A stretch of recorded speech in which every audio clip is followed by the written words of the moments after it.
power of Christ compels you. The power of Christ compels you. The power of Christ compels you. The power of Christ... Wait a second. What the hell am I doing with this? I honestly don't know. I'm Jewish. Yeah. Wait a minute. I was waiting to see how long it would take you to realize that. Wait a minute. Hold on a second. You know what? I'm all good, man. I'm all good. You motherfucking Catholics and Christians, you all gotta worry about this shit. Me? I'm fucking Jewish. I don't need to worry about shit. What about Scientology? Well, we all gotta worry about that. We all know where they're going. Oh, God. Welcome, everybody, to a brand new movie review where we talk about The Nun. and oh, Lord. And speaking of which, I want to say this right now. Being Jewish, I don't have to worry about any of this fucking shit. There has been only one movie that I've had to worry about my people having to worry about any religious thing, and that's The Possession. Beyond that, you guys, you Catholics and Christians out there, you're fucked, dude. All of you are fucked beyond belief, okay? I'm sorry to say, but when a demon's on your ass, the demon's on your ass, no matter what the religion. Exactly. You guys are just fucking screwed. I'm sorry, but you guys are screwed. Oh my God. Now, this movie is actually part of the Conjuring Universe. Then connected with Annabelle and all that. Yeah, which is basically the Conjuring films. And the thing about it is that if you really think about it, you have, let's see here, you have The Conjuring, you have The Conjuring 2, you have Annabelle Creation, and now this one. So that makes a total of 5. 5, right? No, actually... No, this is 6, right? Yep. Yes. And it's kind of cool, this Conjuring Universe type of stuff. I mean, it's kind of like the first one really hooked me into it. The first Conjuring. I mean, if you know the story behind the first Conjuring movie, it is taking place after events that happened in real life. I mean, at least up to speculation. Well, look, the whole thing with the Warrens. And I'm not going to hate on the Warrens too much because this movie's not really about them. But the idea that some people are saying, hey, they're true. These stories are true that they've told. And a lot of people have said they're complete liars and fakes and they've made it all up. That's up for you guys to decide. It's not something for me. But, I mean, I do like the universe aspect of it. It's kind of like almost a Marvel's Avengers type of universe. The Conjuring Universe. They're just putting together now. Let's see what's the next step. I heard that they are developing another Annabelle movie. They are doing a little bit more stuff with another Conjuring 3. So they're doing more with this universe. And the biggest character out of The Conjuring 2 was the Nun. The Nun was the biggest one. The most, like, everyone was left that theater was like, oh my God, the Nun. That's scary, terrifying. Yeah, it was pretty terrifying when I saw that second movie with the Nun. Yeah, so, I mean, were you prepared for this film? Were you like... I was kind of prepared. I mean, find out, this movie how it connects to the second one and actually to the first Conjuring. I mean, what I could say is, I felt like when we saw the trailer, like, oh, this is when we're gonna be seeing, but I felt like, I think they were gonna use the trailer to use the majority of the major scares. I'm like, when we got into this movie, I was like, I know what I'm gonna be expecting now. Look, we really like the trailers, and the trailers were good for it. There even was like this YouTube promo video that got banned for being too scary or something. It was like that water scene that you see in the movie. Like a jump out scare, and just like apparently just goes completely got it. I mean, my thing, and it's just my thought about it, is just like, how do you make these type of movies scary? Because look, we do like horror movies, but I think jump scare is kind of losing its flair. You think so? I mean, it depends on how tasteful you do it. I guess. I mean, my thought about it is really just sort of an interesting thing of like how do you make these things scary? And Annabelle had its moments. Had its moments of being scary, but which one was it? The prequel Annabelle, or I forget, it was sequel. There's really. It's like the one where you see the woman down in like the basement level, and she touches the baby carriage or whatever that was, stroller. Yeah. You touch it, and the demon hand takes her. Yeah. Like that got me jumping a little bit. But other than that, the movie didn't really have enough flair for me. Yeah, that's true. Yeah, it didn't really have as much flair as maybe you wanted. You also have to understand that, you know what, look, I mean, this movie has great atmosphere to it, and it's got good scenery, I mean. Oh my god, let me just say this, actually, you're right, the scenery is fucking awesome. Like the abandoned church that's very dank and decrepit, and the creepy countryside. Creepy countryside stuff, man. Really, actually, the locations actually is something that really makes this movie. And you also have some pretty solid actors in here as well. You have what's her name's younger sister? Vera Farmiga's sister, Taisa Farmiga or Taisa Farmiga, something about that. I don't want to really butcher it, but yeah. You also got Damien Bashir in here playing the priest, and a couple of other people as well. I do really like the actors here. They're very likable in their roles. They do it pretty well. They're not playing it for like laughs or jokes. I did like that. I think the only thing for me brought down in this movie was the scares. I mean, the scares felt kind of landish, a little bit weak in some points. Was there any scares that really got you?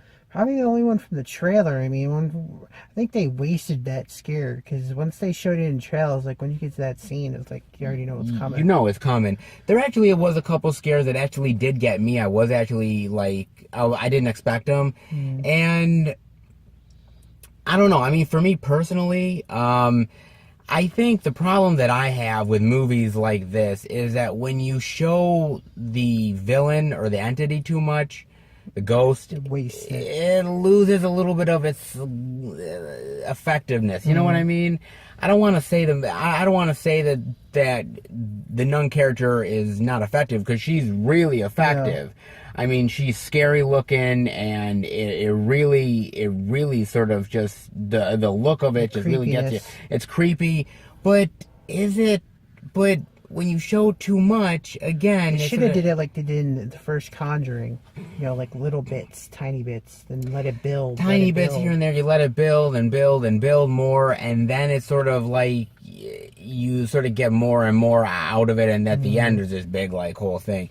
It kind of did that a little bit. I mean, for the movie itself, I'll give you a little context of where this movie's taking place. This is taking place in 1952. Yes. I mean, it takes place in Romania. I mean, that's a creepy enough place for Romania. Like for some reason, like it's like a magnet for evil. I have never seen any sort of travel brochure for Romania. And Transylvania Sunnyside.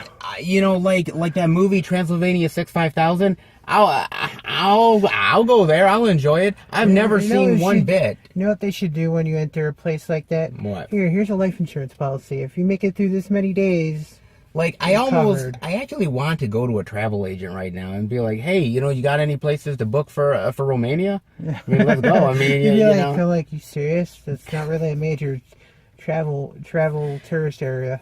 And and then when they're booking it, they're like, yeah, we just have to give you your last rites, and we have to give you everything. And then your Satan star on you. We have to give you this cross for protection. We have to give you things. I'm sorry to say, but this one saw a real demon, he'd be wetting himself. Well, you'd be wetting yourself too. I wouldn't be going there. I know enough from all horror movies to stay away from certain places. Well, yeah, this is true. I mean, but I will say this, as you were saying about the timeline, the idea that this film actually takes place before all of the Conjuring movies. The Conjuring, yes. Annabelle is a different story. Well, actually, is it? I forget what the timeline is for that. Oh God, now I'm blanking. But Valak, aka the Nun, is probably one of the more deadlier adversaries that you could face. Yes, and I really like the backstory of this sort of the idea that there's this hole in the earth, and they sort of like a gateway to hell. A gateway to hell, and of course they ended up like sort of conjuring this demon or demonic entity. I will say this was the one interesting thing is the young nun played by Taissa Farmiga. Yes, she is a little bit like Mrs. Warren, in terms of having visions and stuff. Yes, she definitely has these visions and these sort of like almost premonitions, I guess.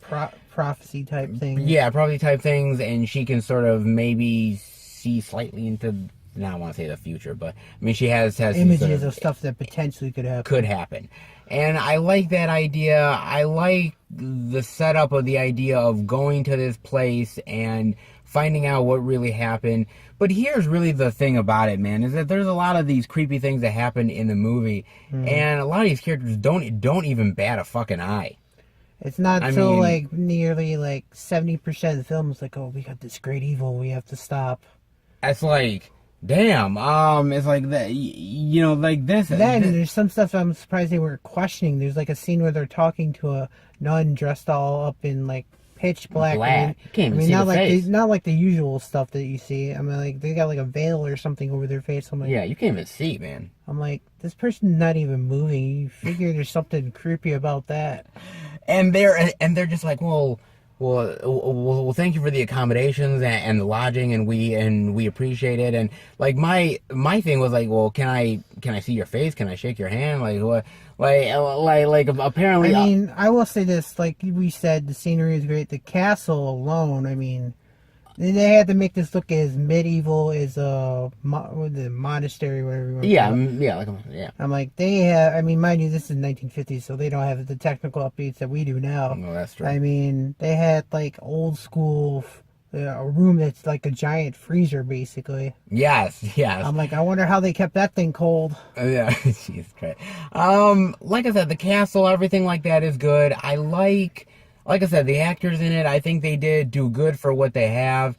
And we always get that last minute plot twist at the end. So. Yes. Now, this connects directly to the first Conjuring. Mm-hmm. Now, I'm going to be fair to you guys. I thought it was kind of a weak plot twist at the end. Really? Because I actually kind of liked it, but I was like, I hadn't seen the first Conjuring in a while. Was that the same person? Like, I think it was a different actor they used for that part. You think? Yeah. Maybe. I don't know, because I was... I don't know, you have to check the cast listing. Yeah, I'll have to check the cast listing, because I was looking, I was like, wait a minute, was this... And so...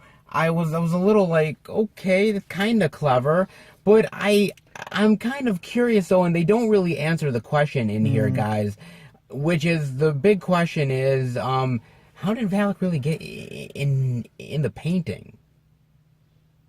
What do you mean? Well, in the Conjuring 2, like she paints. She paints the character of Valak, but is it just the sense of the essence of Valak being in the painting, or is it just maybe it draws on like a psychic thing? Maybe it does. Maybe it's a psychic thing or something. Don't forget the demons. Once the demon, I mean, obviously the demon's going to escape in this film. It's kind of obvious because you're not going to be able to explain how from the Conjuring movies it gets out. Well, yeah, I mean, again, we're not really trying to spoil anything. But don't forget the rules of possession in the movie The Conjuring. Yeah, and the rules of possession in general, it gets very shady and kind of flaky at times. And I mean, maybe I didn't think it was going to go with that person in this movie. I thought it was going to go for the young one in this one. I thought so too. And when I thought it was going to be like, oh, everything's safe, everything's good now, and then when it didn't, I was like, okay. Either that, I thought it was going to be the other person, not the main one that get taken, or the young one, the other one. I thought that would have been an interesting connection. Something. I mean, I thought it was that. I mean, look, let's be honest here. This movie is is an average movie. It's not great, but it's not terrible. Is it better than something like Unfriended the Dark Web? Yeah, I would probably say it is. Is it even better than the original Unfriended? Yeah, that's true. Is it better than Slender Man? 20 times better than Slender Man. 20 times better, guys. 20 the Nun times would better. have kicked his ass. The Nun would have kicked Slender Man's ass. At least she would have done it scary. I mean, the other one was so bland I thought I was going to fall asleep. Yeah, I will give it this much. Look, this one at least has some scary elements to it, and the Nun is a very fascinating, very creepy character, so you do get that as well. I think it's going to be kind of hard to beat The Conjuring. I think that first Conjuring, guys, is very tough to beat it.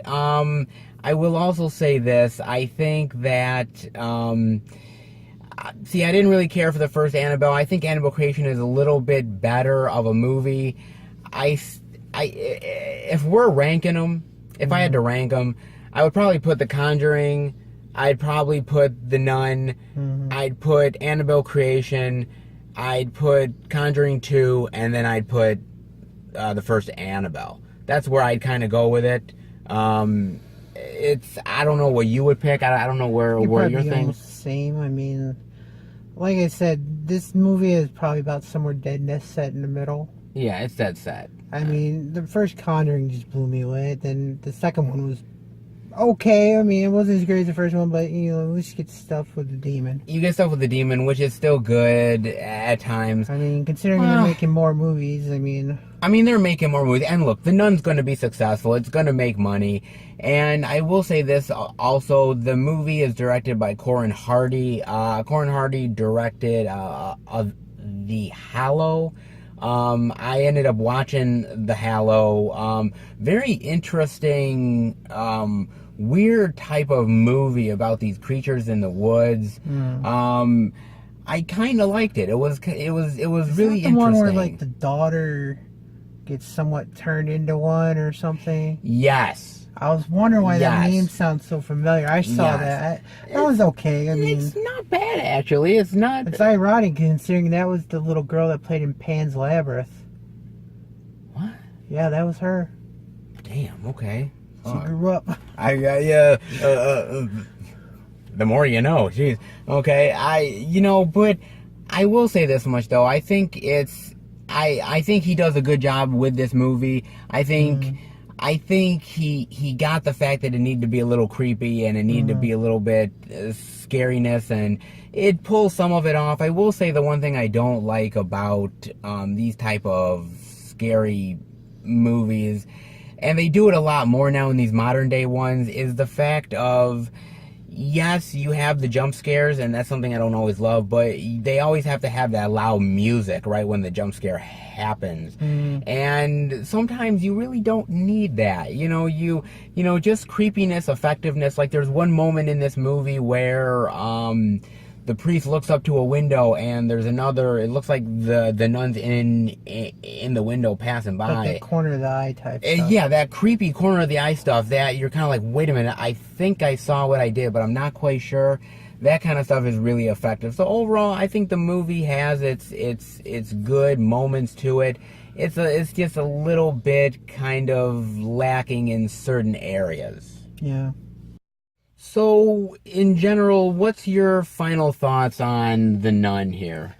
Well, I mean, I said the scenery looked great. The story was pretty decent. I mean, you got some reliquary, I can't, how do you say it? Reliquary or whatever, relics that you can... Oh, yeah. That's the way to fight the demon or connect to how the demon... Which was actually some really cool stuff, honestly, in the movie. I like the whole castle that, made it look very medieval-like, for a monastery. Yeah, I like the look a lot. And even the stuff with, like, the cemetery where they had the little bells to, like, in case, like, oh, they thought somebody died. Oh, if they're not dead, they can ring the bell and they can get it. Yes, I like that, too. That's the only really problem cool. I see with that is if there's nobody there to dig you out, you're screwed. Yeah, I know. Like they're like they wake up and then they start ringing the bell, but the graveyard guy's shift ended like 5 minutes ago, or he and called he left. in sick. Or he called in sick, and you're just completely fucked. Oh jeez. I think the one thing that kind of brought the movie down for me was some of the scares just didn't feel effective enough. See, that's where I'm coming from with this too. That's my big thing. And like I said, like in the trailer, I think they used probably one of the scariest scenes that they had for it, and kind of wasted because you knew it was coming. Yeah. See, that was the thing. I mean, and there's a little bit of predictability in some parts. Like when they do the final confrontation, it's like, oh, it's kind of figured that person was going to get possessed. Yeah, there's moments where it's predictable. There's moments where you're sitting there like it's not as effective as it could be. Unfortunately, they don't make these type of movies like they used to, man. And look at the generation we came from, 80s and 90s. They were pulling off horror movies like crazy. They were. And nowadays it's hard to find a good script, good characters. You know, it's hard. It's like a thing of dominoes. If you don't have the one thing set right, it's gonna fail. But you know, with this film, I do give them credit for trying, and they. I mean, this movie wasn't a loss. No, by all means, the movie's not a loss. I mean, man. You get some history of how A to B to C happened. Yeah, so to me, the movie is not a loss in the fact of we're like, oh man, this movie's a shit show. It's not a shit show. It's average, and sometimes, especially with some of the horror movies lately, I'm cool with average. I mean, yeah, you probably dropped a step, but you kind of picked it up in other areas. Yeah, so I mean, what's your grade for the Nun? This is tough. I mean, I thought it was a lot better than some of the other ones. Yeah. I'd have to give this one very low C plus, like borderline to almost C. Okay, but it's an improvement because you gave Slender Man an F. Slender Man was boring as hell. At least this one kept me a little bit entertained. Okay, yeah, good point. For me, look, the best sort of film of this sort of type of like demonic entity possessing thing, it will always be The Exorcist. Yeah. You know, The Exorcist is sort of the A high standard here. It's like the Godfather movie of possession. It really is. Everything else kind of wanes in comparison, but there is some ones that are not bad to decent. Where does the Nun kind of rank? I think the Nun kind of ranks slightly on the lower end, but I don't think it's at the bottom. I think it still has sort of at like the 50%, just a little bit lower. I think maybe a little bit higher. Again, there was a couple of effective scares for me. I think the characters were likable enough. The settings, the castle there, the sort of surrounding wood areas, all the sort of passageways and everything, really cool, really just awesome to look at. I think Corin Hardy did a decent job here. He tried his hardest to try to make it scary. And look, the Nun character is actually pretty creepy of a character, so it kind of works. Popular enough too. And popular enough, but the problem is when you show too much of it, it loses its scariness, and they kind of did it just a little bit too much in this film. They should have did it like in The Conjuring. Yeah, a little definitely goes a long way. For me, I'm gonna give the movie a high C. Is what I'm gonna give it. We're almost on par. We're almost on par, but I definitely am a little bit more higher than you because, again, I enjoyed it slightly a little bit more, but it definitely is at least interesting to check out. Maybe they'll make an unrated version. You know what? Look, Blu-rays, DVDs, they come out with unrated versions all the time. Just don't do one that has like 30 seconds in it, because, man, that really will piss me the fuck off. That's how they charge you that extra $1.95. Oh, boy, whoop-de-doo. But speaking of, you know, scariness and the creepy nuns and everything, you know, I'm thinking to myself, maybe it's not a bad idea to sort of keep this around as a handy thing, my outfit here. You know what I mean? Your mother would kill you if she knew. She would kill me, but to be honest with you, I mean, she would understand. I'm trying to protect myself from demonic entities, so she understands. Your mother would bitch slap the nun. See, like that's gonna protect you. It will. They won't come after me. After all, I am Jewish. He's trying to cover all the bases. Guys, I hope you enjoyed the review. If you did, definitely give it a thumbs up. And me and the big man over here will be back for another movie review. I I don't know. You don't got nothing. You're fucked, so. He says I'm not possessed now. Oh!